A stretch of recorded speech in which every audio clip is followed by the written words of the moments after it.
The great resignation has now turned into the great uncertainty. The red-hot job market of yesterday, which gave employees great bargaining power, flexible work and opportunities, aplenty to choose and change jobs at will, has cooled amidst recession fears and, of course, layoffs. From Meta to Twitter to Stripe and Snap, more than 50,000 workers in the U.S. tech sector have been laid off. That's according to a Crunchbase tally. Now we hear that investment banks, entertainment companies and electronic makers are also handing out pink slips. Global corporations like Apple are talking about holding back on hiring. Startups have let go more than 17,000 employees in India so far this year. In fact, as per the professional networking platform LinkedIn, 9 in 10 business leaders in India believe that economic uncertainty threatens to wind back, and I quote, pandemic progress in the workplace. The ones who've received the dreaded email or anticipate receiving one are taking to LinkedIn to share their pain and support each other, and also look out for connections. The power to demand seems to be on the wane. LinkedIn says it's the great leveling off after historic highs that we saw through the course of the pandemic. Recruiters are going silent on the platform, with hiring down by 18% in India, 14% in Singapore, 15% in Brazil, and 13% in the US. Across 14 major economies included in its Global Talent Trends survey, hiring is down in all of them. That was even before Red October.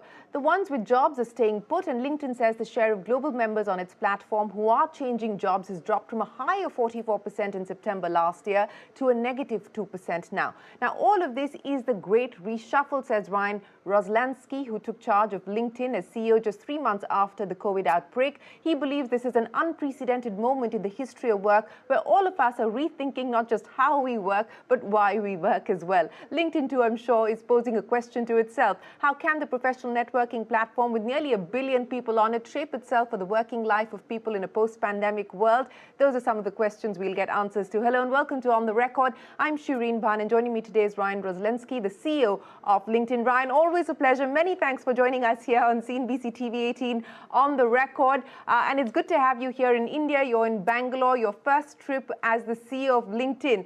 But I want to start by getting a sense of you on what business confidence at this point in time looks like. It's shaken globally and it's shaken here in India as well. The war for talent clearly seems to be over. How much more pain do you anticipate on the back of what you're seeing happen on the platform? We just sort of read out a few highlights of your survey. How much more pain do you anticipate in the job market?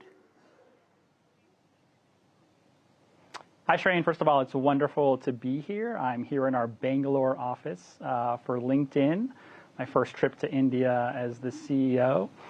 And yeah, what a vibrant labor market we find ourselves in right now. You know, one of the things I've actually been paying attention to, which is why I'm here today in India, is running LinkedIn. We have a remarkable view of what's happening across the global labor market. To your point, you know, if you go back a year ago, it was a really, really hot market. And I think a lot of the trends, the downward trends that you see right now are really just indexing off of what was some of the heights of economic growth from a year ago. And I feel like now they're coming back down to more potentially of a normal level. But one of the things I've been paying a lot of attention to, you know, kind of from that global purview, is that as it relates to a lot of the activity that's happening right now in India on LinkedIn is just fascinating. So India, our membership in India is over-indexing on networking. They're over-indexing on skills acquired and learning. They're over-indexing on job seeking. In fact, India right now is the second largest market in terms of engagement on LinkedIn. We have roughly 97 million members. And I've only been on the ground now for a couple hours here in Bangalore, meeting with our amazing employees and some customers. And, you know, what I can feel like right now is though we may be in a bit of a lull. Where India sits in the next 10 years feel like it's really being decided right now. And this doesn't feel like a country which is just trying to create a playbook or figure out what to do, but a country that's actually really executing on a new path to economic growth. So I'm really excited to be here and just learn more in person. You know, that's good to hear, Ryan. But what does that mean that in terms of LinkedIn's plans for India? You have a fairly large presence in Bengaluru. Are you planning to expand? Is this the right time for you to be able to do that, given the fact that India is strategically an important market for you? So what can we expect from LinkedIn for India specifically? Yeah, we're on a fiscal year calendar as a company, which means that we just ended our fiscal year as a company. We did a little bit north of $14 billion a year in revenue globally. That's growing about 17% year over year. But when you take a look at India, it's outpacing that. The revenue in India is growing at 50% year over year, north of 84% year over 2 year. We're closing in on nearly having 100 million members in India, but it goes well beyond that. We have offices in Bangalore, in Delhi, as well as Mumbai, but we have a significant R&D presence actually here in Bangalore, north of 700 R&D employees that aren't just building products for India, but are actually building out the foundation and a lot of features that power the entire global platform. And I can only see a need for a lot more growth coming out of the really amazing work that's happening in this office. And so both as a market which is just going to keep growing on LinkedIn, we're really excited, but also about just continuing to grow our presence here in Bangalore as well with this amazing kind of R&D and go-to-market talent, which is helping us achieve these results right now globally. Mm-hmm. Ryan, at this point in time, what we are seeing across the tech world, including large companies like Apple, Google, etc., either companies are laying off or they're putting a freeze as far as hiring is concerned. This tech austerity, does it impact your plans for LinkedIn, either here in India or globally? Yeah, I mean, if you take a look over the past, 2.5 years, it's been a remarkable set of challenges to navigate through for any company, for any leader. At first when COVID happened, it was unclear what was happening and a lot of companies pulled back. Then because a lot of things moved digitally native, you saw this huge influx of demand in these tech companies. I think rightfully so, they would scale up because of that. Right now, again, you're seeing a bit of a pullback. This is all about leaders that are trying to really manage through and navigate these, really unprecedented cycles across the board. As it relates to LinkedIn itself, I'm really excited that when companies do decide that they're laying people off, that employees can turn to LinkedIn to find their next opportunity. They can leverage their network. They can search for jobs. They can upskill themselves on something new. So it's really great to see that. I think through all of this, though, for CEOs and leaders across the board that are navigating through a lot of these uncertain times, it's all about just ensuring you have the right leadership mentality. You're an adaptive leader through a time like this. I think leaders can either be adaptive or reactive, but I think it's really important when there's this uncertainty that continues throughout the world to really maintain an adaptive leadership position. I think adaptive leaders always play up. When something bad or new or unique happens in the world, you have one of two choices to make. You can play up or you can play down. A lot of people play down. They play down to fear or the lowest common denominator. But I think the leaders that can really start to play up right now are the ones that are going to see the biggest gains. I think adaptive leaders also look at these opportunities, these changes in the market, as real opportunities for growth, as opposed to maybe a tax or a burden that's being placed upon them. And I think adaptive leaders are constantly pivoting. I think that's what you're seeing a lot of these companies do right now.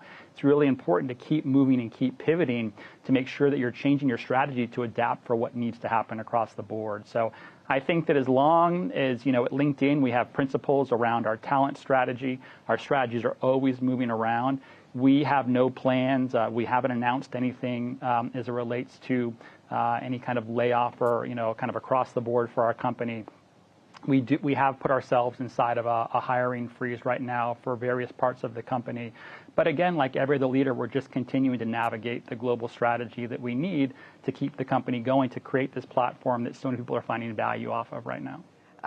So no plans to lay off people, but a hiring freeze across various parts of the country. But Ryan, let's talk about the shifts in strategy that you spoke of and several pivots that we saw corporations having to make through the course of the pandemic. Work from home was a necessity. And now as this great normalization takes place, the question is that model going to last? What shape will it take? I mean, Elon Musk has made it clear, come back to work or find yourself another job. Do you see that becoming more of a trend as we move forward? Companies saying, come back to work. Some flexibility is okay, but work from home is no longer okay. Yeah, it's funny. We spend a lot of time, at least at LinkedIn, talking about the foundation upon which we build our company, which is our culture and values. And I think that this great period of, you call it a great resignation, a great reshuffle over the past couple of years has really been about this idea that every company, every leader is trying to figure out something new, which is how does our company work moving forward? Are we remote? Are we hybrid? Can people stay home? Do they need to come in certain days a week, etc.? And in fact, what these companies are doing is they're rethinking their culture and values. The culture and values is how the company works. For us, culture is, who we are as a company. It's the personality of who we are. It's also who we aspire to be. And all these things get kind of pulled together when you talk about, well, how does the company work moving forward? It's funny, I was in London last month with Microsoft CEO Satya Nadella, and we were looking at some recent data that Microsoft had published, which showed on one hand, 87% of employees believe that they're being productive remotely. On the flip side, 85% of managers believe their remote employees are not being productive. It's something that Satya called productivity paranoia, which is, kind of this paradox of what's happening in the market. I think what's really going on and what we're seeing play out right now is if you're a manager, you used to do a lot of your job by walking around the office, seeing if someone was there, if they were in the office. That's how you knew if they were being productive, if they were getting something done. Today, in more of a hybrid world, it takes a different management skill set. It's not about just whether or not someone's showing up, but you need to change your mindset. And I think that mindset is all about whether or not someone is being productive. You focus on the output, not just whether or not someone is in the office. I think some companies are going to figure that out, some are not, but every company is going to make this decision for themselves, which is going to then attract that same set of employees that care about that type of culture and values into that company. So I think that what's really happening is, look, 2.5, 3 years ago, every company kind of worked the same way, and that's kind of how the world worked. Moving forward, every company is going to work different, and that's okay because that's where the talent is going to get attracted to. And companies that can attract talent with the way that they work and be successful are going to be great. If you can't attract talent or can't be successful in the way you work, you're going to be forced to adapt, which goes back to that adaptive leadership concept I was talking about a few minutes ago. Ryan, I want to pick up on what you just talked about, the productivity paranoia, and link that back to what we're seeing happen in the job market today, where the war for talent has waned and, the bargaining power is back with the employer and not the employee, which is what we saw through the course of the pandemic. Linking it back to what you just said about the fact that managers need to reimagine the way that they measure, outcomes in the workplace. Is it going to then be easier to revert back to the old style of doing things, given the fact that people are already questioning productivity and outcome? And today, employers will probably say, look, I can get people to do what I like, as opposed to employees saying that we could have gotten employers to do what we like. Yeah, I think it's yet to be seen. One of the most fascinating stats that I pay attention to across LinkedIn is that there's roughly 14 or 15 million jobs posted globally at any given time. Pre-pandemic, that number was roughly 1% of all jobs posted on LinkedIn were remote jobs. Roughly, 6 months ago, that number was 19%. 19% of all jobs posted on LinkedIn were remote jobs. Today, that number has come back down and is leveling out around 15%. So let's assume about 15% of all jobs listed on LinkedIn are remote jobs. Now, what's fascinating is that 50% of all job applications are to that 15% of remote jobs. So there's still this demand in job seekers and employees who are really seeking out remote work. I think that companies that can figure out how to navigate and manage effectively with a hybrid workforce are most likely those that are going to be effective. And this is really important to understand that, again, it's not a one-size-fits-all. Certain companies, maybe you manufacture a good, like you have to be in office. If you're a healthcare company, if you're a hospital, you have to be physically there. It's just a period where we're going from everyone kind of worked in a similar way and work norms existed to now every company and every leader is just going to have to figure out how to do that. That's what leadership is all about right now. That's what adaptive leadership is all about right now. On that note, we'll take a break here, but continue our conversation with the global CEO of LinkedIn on the record when we return.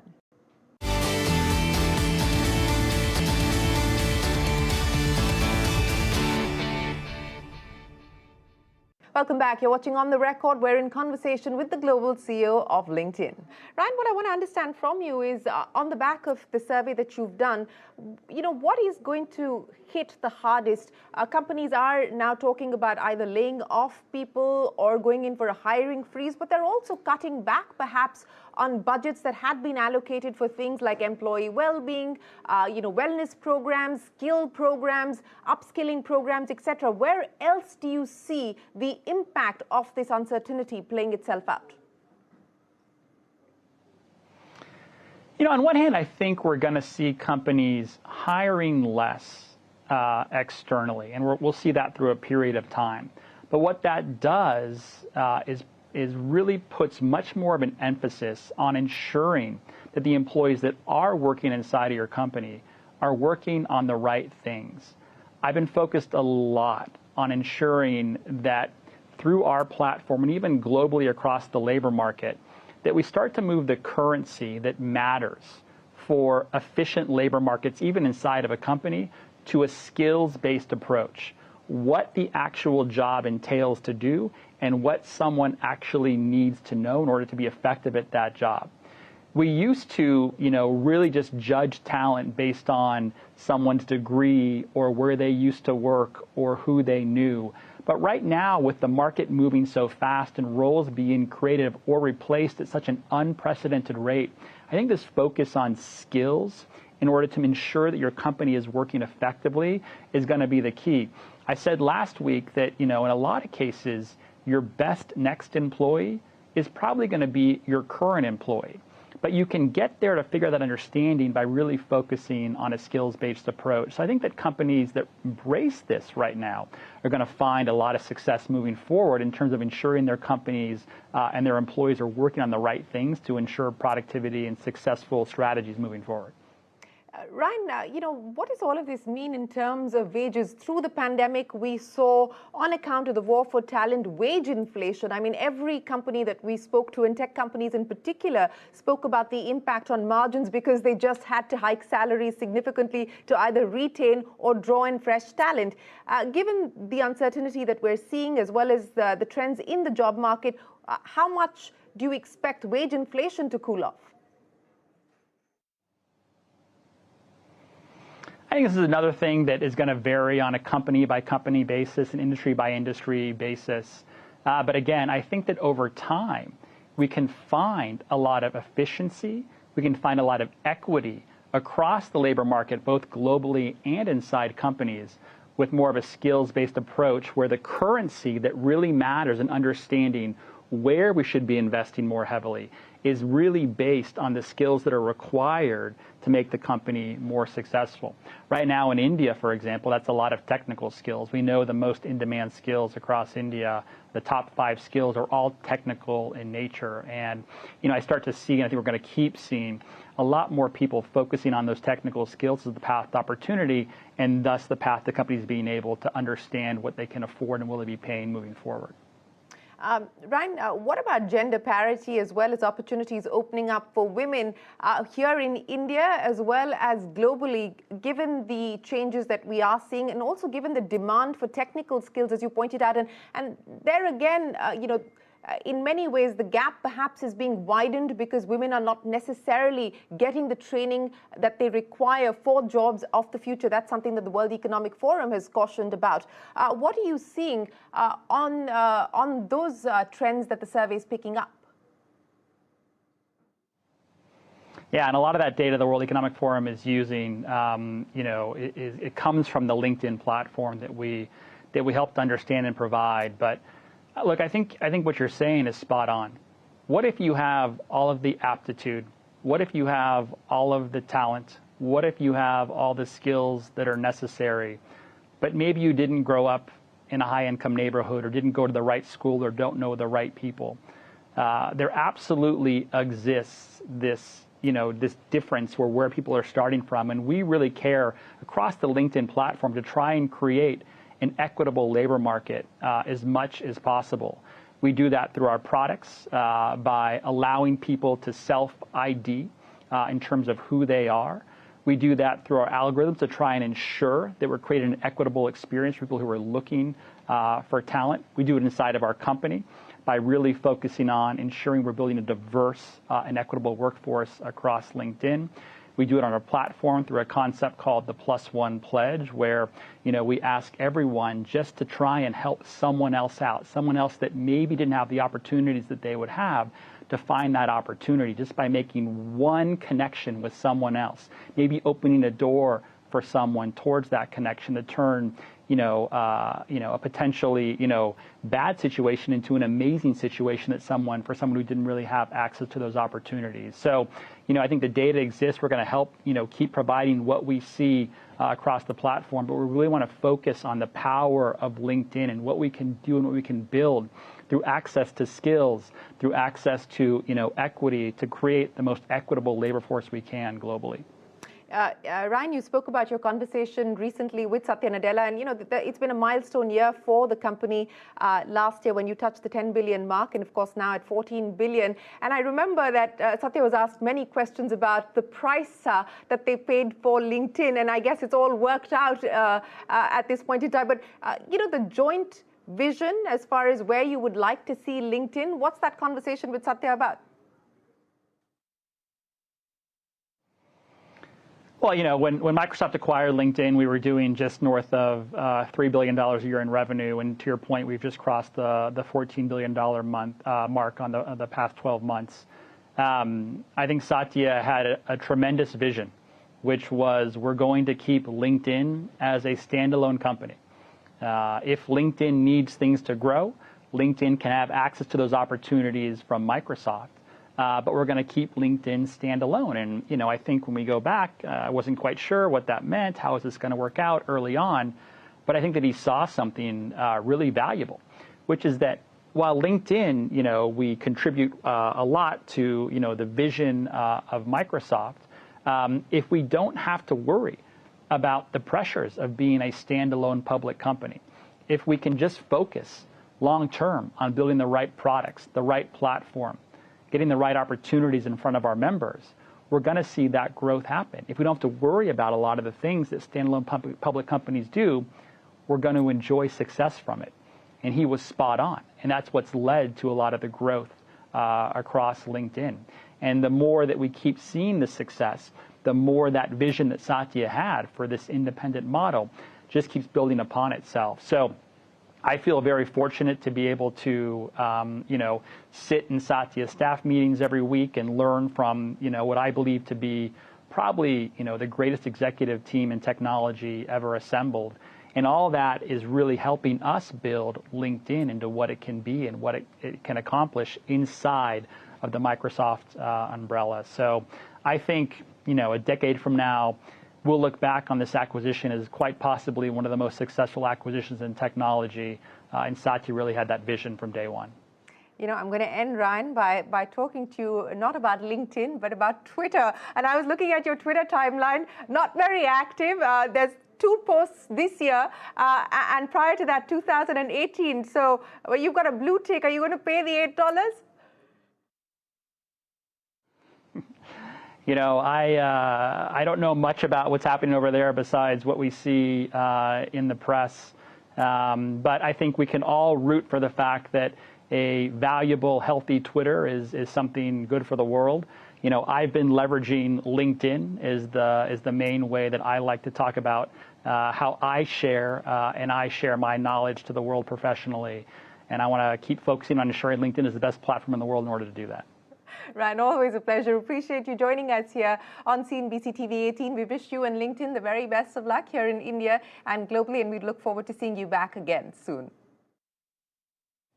Great. Thank you, Shreen. Well, that's it then on this edition of On the Record. From all of us here, goodbye. Thanks for watching. Stay tuned. There's a lot more coming up. Don't go anywhere.